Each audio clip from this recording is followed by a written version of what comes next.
Good morning, everyone. Good morning.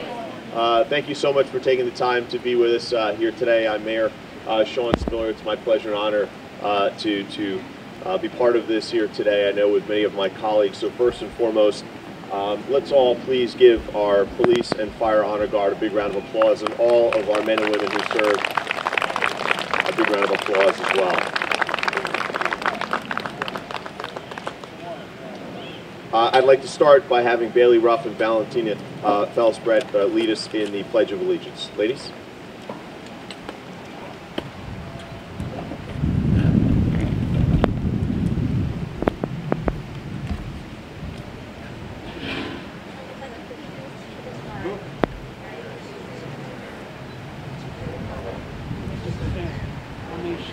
Under God, indivisible, with liberty and justice for all.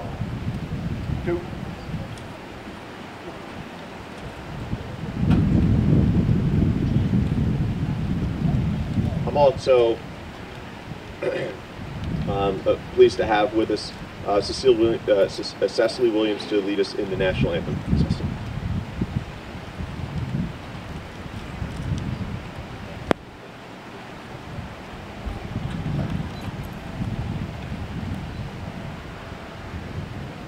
Oh, say, can you see by the dawn's early light what so proudly we hailed at the twilight's last gleaming, whose broad stripes and bright stars through the perilous fight o'er the ramparts we watched were so gallantly streaming, and the rocket's red glare, the bombs bursting in air, gave proof through the night that our flag was still there.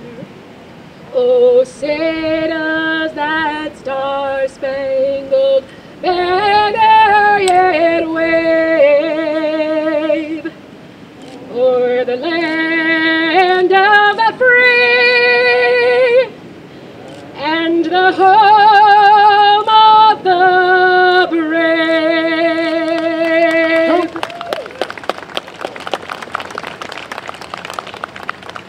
That was great. Thank you.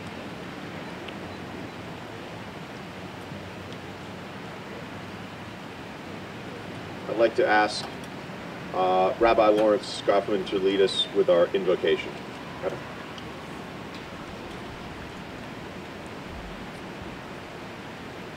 God of compassion, God of dignity and strength, watch over the veterans of the United States in recognition of their loyal service to our nation.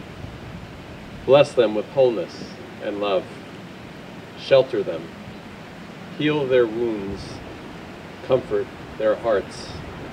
Grant them peace. God of justice and truth, Rock of our lives, bless our veterans, these men and women of courage and valor with a deep and abiding understanding of our profound gratitude. Protect them and their families from loneliness and want. Grant them lives of joy and bounty. May their dedication and honor be remembered as a blessing from generation to generation. Amen.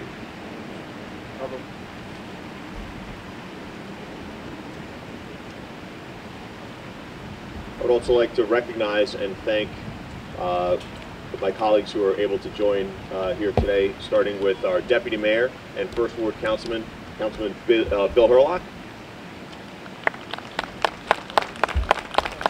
Also, our Councilman at Large, Bob Russo. Councilman. We have our Deputy Manager here, Brian Scantleberry.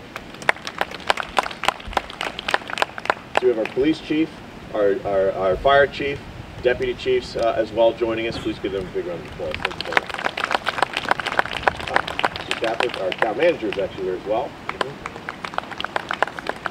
Fourth Ward Councilman David Cummings. County Commissioner Brendan Gill. As well. and of course so many others, I do also want to give and please join me, a big round of applause for Crawford Crew's American Legion Post 251. Let's give them all a big round of applause.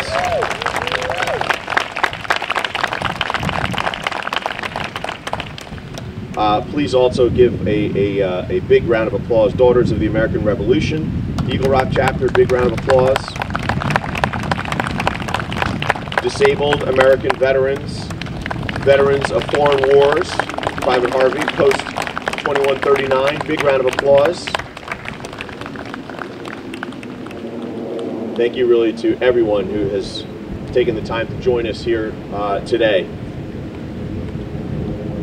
As we come out today to honor our military veterans, our soldiers, sailors, Marines, airmen who have served our community and served our nation, it's to come out and honor their commitment. We know it's a sacrifice. It's a sacrifice not just for them, but for their families, for their communities, certainly for our community here in Montclair. And we know that as they move forward and give of themselves in service and sacrifice, and potentially giving the ultimate sacrifice, we are just honored to be with them here today, be with them every day, humbly in their presence, as we simply say thank you. Thank you for that service. Thank you for what you stand for, which are the values of this nation that you help to protect and fight for. Whether that service is during war or during times of peace, that service is what makes our country as strong as it is. It's what defends the ideals that we all protect and love. So certainly today's program is about recognizing and appreciating that commitment and that service. It's from a grateful community, it's from a grateful neighbor, it's from a grateful friend, it's from a grateful family member, it's from a grateful each and every one of us, nation and township, that we honor you and we say thank you.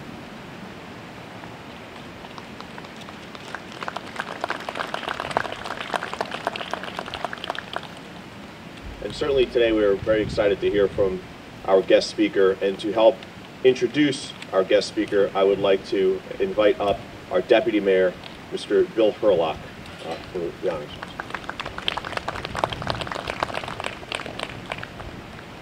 Thank you, Mr. Mayor. Good morning. It's an honor and a privilege to be before you this morning as we mark this auspicious occasion. This is the 103rd anniversary of the armistice ending the First World War. But it's an even greater honor for me to introduce our guest speaker here with us this morning, Mr. Edward Harris. Mr. Harris was born and raised here in Montclair, graduated from Montclair High School in 1953, received his associate's degree from the Whiting School of Arts and Drafting in New Haven, Connecticut. He served in the U.S. Army for 2 years in Germany as a medic. Mr. Harris also served in the 13th Infantry Band, where he played the drums. He spent 20 years in the National Guard, where he retired as a staff sergeant. While with the National Guard, Mr. Harris worked with the governor's-sponsored youth program and also served as a professor at Essex County College. He was an occupational therapist for 20 years and treated patients both at the Lyons and Essex County VA hospitals before he retired. He wasn't retired for very long, and he came out of retirement, relocated to California, where he taught adult education for the state's prison system. He returned to New Jersey, worked in the mental health field and in job training and mental health for young people. Specifically, he worked in the mental health field at UMDMJ. Mr. Harris also ran successful programs for community basketball with the youth. In 1985, as a result of his work with young people, Mr. Harris received the International Youth Year Award. He served for 15 years at the Crawford Crew's American Legion Post 251 as the Vice Commander and Post Historian as well. He's instrumental in the breakfasts that were held at the post, which I miss dearly, by the way, they're delicious, and also for the renovations that occurred at the post headquarters. Mr. Harris, we thank you for your service on so many levels to our country. Ladies and gentlemen, please join me in welcoming our distinguished speaker here with us this morning, Mr. Edward Harris.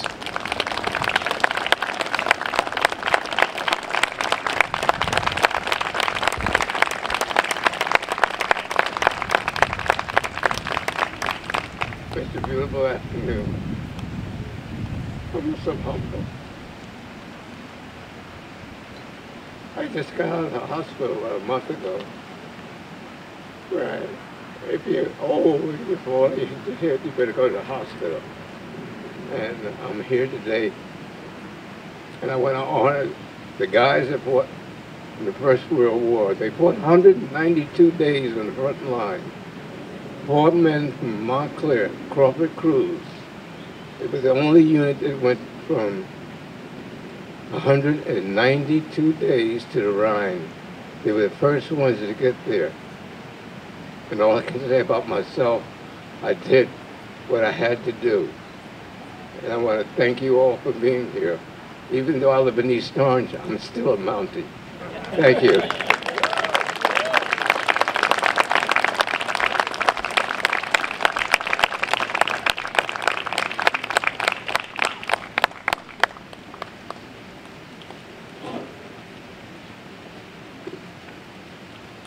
Let's give him another big round of applause, everybody.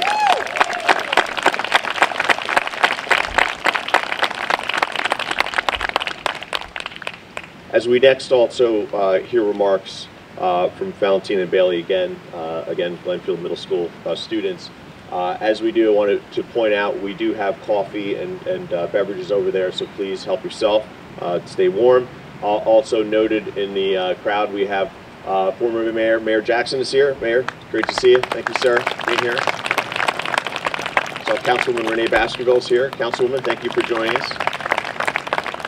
And former Councilman Rich McMahon I see out here as well. So give him a big round of applause. And I'm sure there are others, but that's what my eye caught so far. But thank you all for being here. And ladies.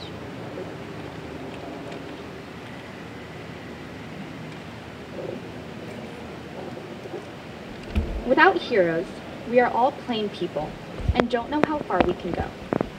The men and women that have served our country have made great sacrifices so we can have the rights and privileges that we have today.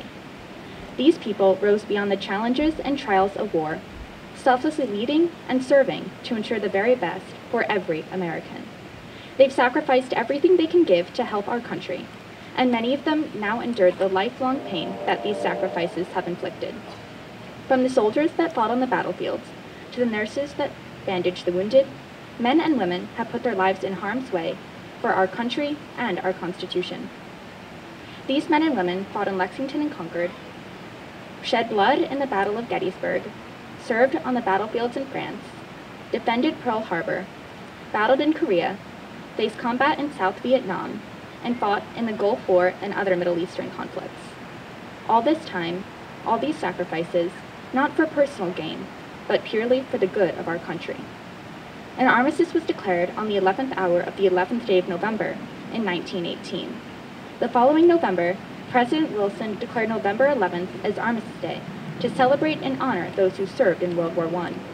In May 1938, an act was passed to make Armistice Day an official national holiday.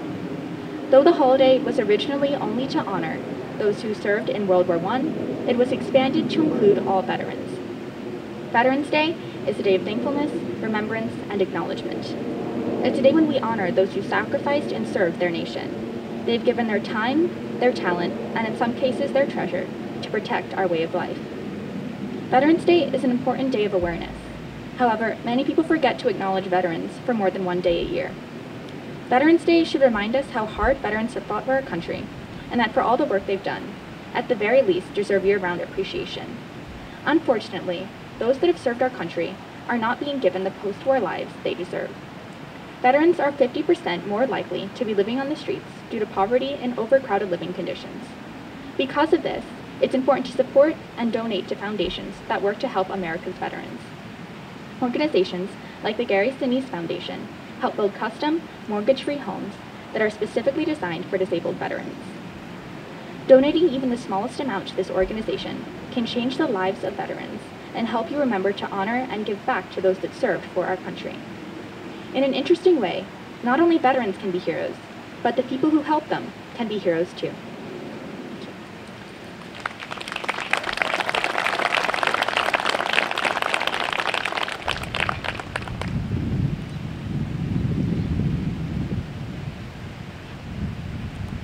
So, who are the veterans of Montclair? They could be people who lived on your street, or maybe lived in the house you recently purchased. Maybe they still live down the block. Let's take a look back to Montclair in 1945. Imagine World War II was winding down. In the Montclair Times, there's news of Sergeant Gerald P. Wood, who is a member of the 142nd Infantry, 36th Texas Division, and was awarded the Bronze Arrowhead for participation in the Riviera invasion when he made the D-Day amphibious assault. He lived on 167 Watchung Avenue. There was also news of Platoon Sergeant Emilio D'Alessandro, who served in the Marines in Okinawa, Japan, as well as his neighbor, Norman James Guthrie. D'Alessandro lived on 76 Christopher Street. Finally, there was news of Private First Class Anthony B. Giuliano. He received the Bronze Star Medal for, quote, distinguishing by meritorious service in connection with military operations against an enemy of the United States from January 29, 1945 to May 8, 1945 in Belgium and Germany. He lived at 93 Pine Street. The veterans of Montclair didn't just live on Pine Street, Watchung Avenue, and Christopher Street.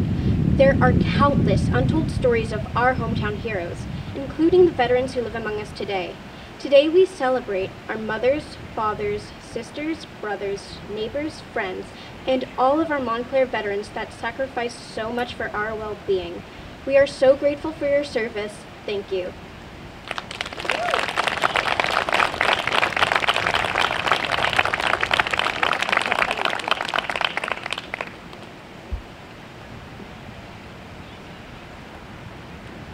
And if we could just take a moment, and certainly if you're able, if we could just ask all of our veterans to please stand, if you're able. Let's give them a big round of applause, everybody.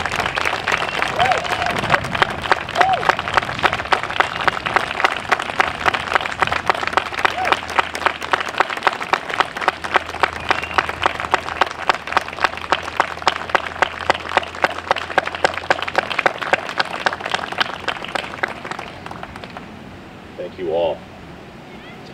And now I will ask Rabbi Groffman again to come and help us with the blessing of the wreaths.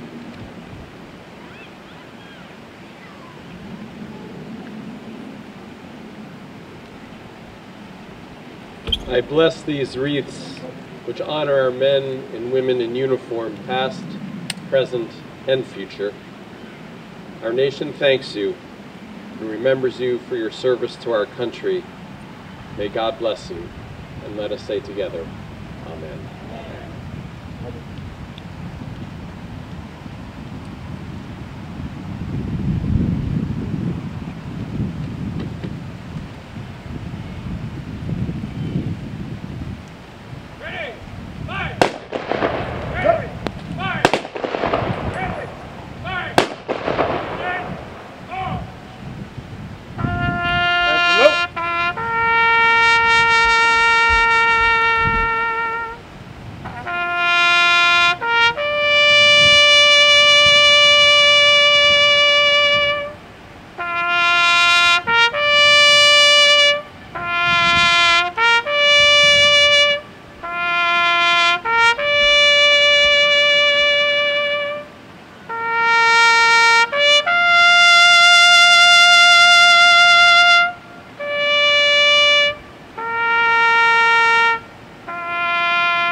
Dear God, please bless the veterans who wore the faded uniform. May they know the peace of a career well served and service completed. Give them our thanks for the doors opened, paths paved, and battles fought. Give them our thanks for the freedom preserved, future defended, and the ideals embodied. Bless the veterans who defended our country with strength and selfless devotion. Amen.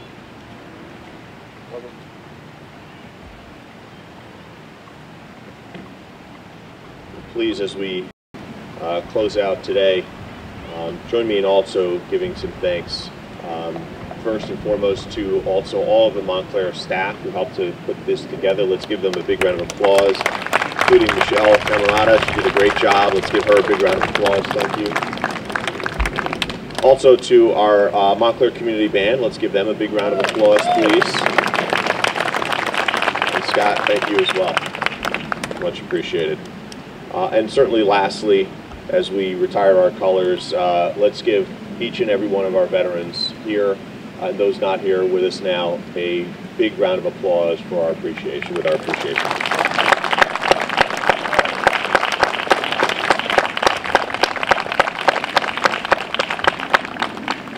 Thank you, everybody. All right, ready? 1, 2, 3, 4.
I'll sing it. Nobody will notice. This is our last piece. Thank you so much. All right. 1, 2, 3, 4.